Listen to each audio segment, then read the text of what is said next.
família Sociedade Organizada.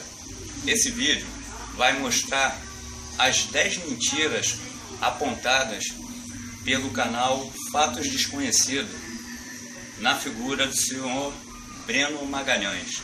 Em primeiro lugar, ele diz que a escravidão foi resultado da ação cultural da África. Esse fato é apresentado por ele como verdade. O primeiro erro apontado está no modus operandi da cultura africana, que, segundo o senhor Breno Magalhães, era a prática da escravidão. Bom, a escravidão era um sistema, uma ordem social que pertencia a todo o mundo antigo. Era um espólio de guerra que, como resultado de uma guerra em que o país perdedor saiu derrotado, obviamente, pelo sistema social no mundo antigo, toda a população era transformada em escravos. Foi assim no Império Romano, um império surgido na Europa, como todo mundo sabe, e como um país europeu que era, como um estado europeu que era, ele escravizou outros estados europeus. Aí entra a segunda mentira do canal Fatos Desconhecidos. É apontado que os europeus não conheciam a escravidão. Bom, se eles não conheciam a escravidão, como é que surgiu o Império Romano que escravizou grande parte da Europa? E nesse intento foram escravizados ingleses, portugueses, espanhóis, alemães, e por aí você inclui todos os países da Europa Central. Como os brancos europeus não conheceram nem foram escravizados por outros brancos, se o Império Romano dominou grande parte da Europa? Outra questão, voltando à questão da princesa Isabel, ela nunca foi endeusada pela população negra aqui no Brasil. Isso não é uma verdade. Isso porque os relatos sobre o processo de abolição da escravidão não são contados nem foram levantados por nós negros. Há coisa de poucas décadas, cérebros, mentes negras estão pesquisando esse assunto. E a história oficial ela é contada não pelos negros que foram escravizados aqui no Brasil. A história que o Brasil segue é a história do branco, é a história daquele que domina. E, portanto, jamais um negro poderia ter se levantado e, primeiro, ter endeusado a princesa Isabel, porque isso é, até os dias atuais, indiferente para todos nós que somos negros. A princesa Isabel é exaltada por pessoas como você, que carrega a história e a voz oficial para impor uma verdade que não pode ser considerada verdade, porque há um simples fator aí: você não estava lá para ver. Então, todo levantamento histórico, ele se baseia não na verdade absoluta, ele se baseia nas evidências que são a consequência daquilo que foi feito no passado. Então, todo pesquisador que se julgue sério, ele não vai se colocar, nem vai colocar a conclusão das suas pesquisas como verdade absoluta, porque não são, você não estava lá. A menos que, no caso do Fatos Desconhecidos, vocês tenham uma nave que viaja no tempo e vocês tenham comprovado pessoalmente tudo o que ocorreu nu e cru. Então, a princesa Isabel é um mito criado pela própria história e voz oficial. Ela nunca foi endeusada pelos negros. Ela foi ensinada como salvadora dos negros pela a própria escola que você defende, pela própria opinião pública e a voz da verdade que você defende. Correto? Historiadores sérios como Florestan Fernandes, Elisa Marques Nascimento, Abdias Nascimento, Kabengele Munanga e principalmente Cheikh Anta Diop apontam aspectos que derrubam a sua teoria. O segundo fator, voltando à escravidão, à história da escravidão, é a questão da feijoada. A feijoada, ela era feita na Europa pelas populações pobres. Se você é pesquisador, você sabe muito bem que a história conta, a Europa passou por vários momentos de miséria e fome profundas, provocada pelo seu sistema, principalmente no período feudal, quando houve o agravamento desse quadro. Esse contexto fez com que camponeses aproveitassem restos de alimentos, e aí entram as vísceras dos animais, para compor um prato que aqui no Brasil recebeu o nome de feijoada. Os nobres, aqueles que sempre fizeram parte da aristocracia, nunca comeram restos de carne e, portanto, nunca teriam comido uma feijoada no seu jantar. Por quê? Porque eles não precisavam, eles tinham fartura de alimento e tinham acesso às partes nobres das carnes. Nenhum ser humano é louco de deixar de comer uma parte nobre de uma carne e preferir comer uma tripa. Se vocês dos fatos desconhecidos têm esse pensamento, então só cabe a mim respeitar. Mas é uma escolha ilógica e idiota. Outra coisa, aqui no Brasil, quem era dono dos escravos, ao que consta, eram os ricos.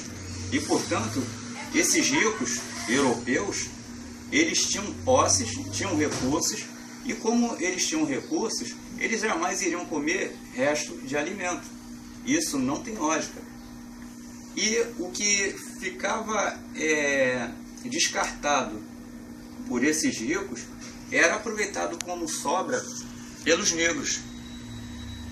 E a melhor maneira de aproveitar essas sobras e esses restos era misturando esses restos com feijão, porque era o que cabia e o que sobrava para os escravos comerem. Então, essa teoria de que a feijoada não foi inventada pelos negros, isso não é uma verdade, porque é uma questão de lógica. Se você tem feijão e tem resto de carne, você vai misturar um com o outro. Portanto, a feijoada é um prato que foi criado em diversos pontos da Europa, e no caso dos negros aqui no Brasil, por uma necessidade, eles acabaram sim criando a feijoada à moda brasileira, aqui no Brasil, pelos próprios escravos. Os escravos são autores da feijoada brasileira. Ah, e a feijoada que era feita na Europa? É a feijoada da Europa. Não confunda uma coisa com outra. Outra questão que é apontada aqui. Os portugueses não sabiam o que era a escravidão. Então eles aprenderam a escravidão com os africanos. Bom, pelo que apontam as evidências, segundo o levantamento de Elisa Larkin Nascimento, Kabengele Munanga, Carlos Moore, Shekanta Diop, remontando a história, como eu disse aqui, era um modus operandi de todos os grandes impérios europeus, ao dominar um país, escravizar esse país. Então, supor que o português não conhecia a escravidão soa muito estranho, porque o Império Romano escravizou a Península Ibérica, tal qual escravizou a Inglaterra. Então, como é que esse povo europeu, o português sendo europeu também, e que foi dominado, como é que ele não sabia e não conhecia a escravidão? Mesmo porque eles passaram por dois períodos históricos de praticamente 1000 anos nas mãos do que eles chamavam de mouros, que eram de impérios africanos que dominaram os portugueses e fizeram a nação portuguesa de prisioneira e escrava. Então, como é que eles não conheciam a escravidão? Outro fator. Ao entrar em contato com a África, houve um contato por algum motivo. Porque já nessa época em que o português entrou em contato com a África, aí no período de 1530, 1540, 49, o português já estava nas terras aqui do Brasil. E ele estava escravizando os índios aqui. Ele só começou, a partir principalmente de 1530, a assediar a África, porque no contexto africano estava havendo uma reorganização político-militar, porque existiam impérios africanos que eram inimigos seculares.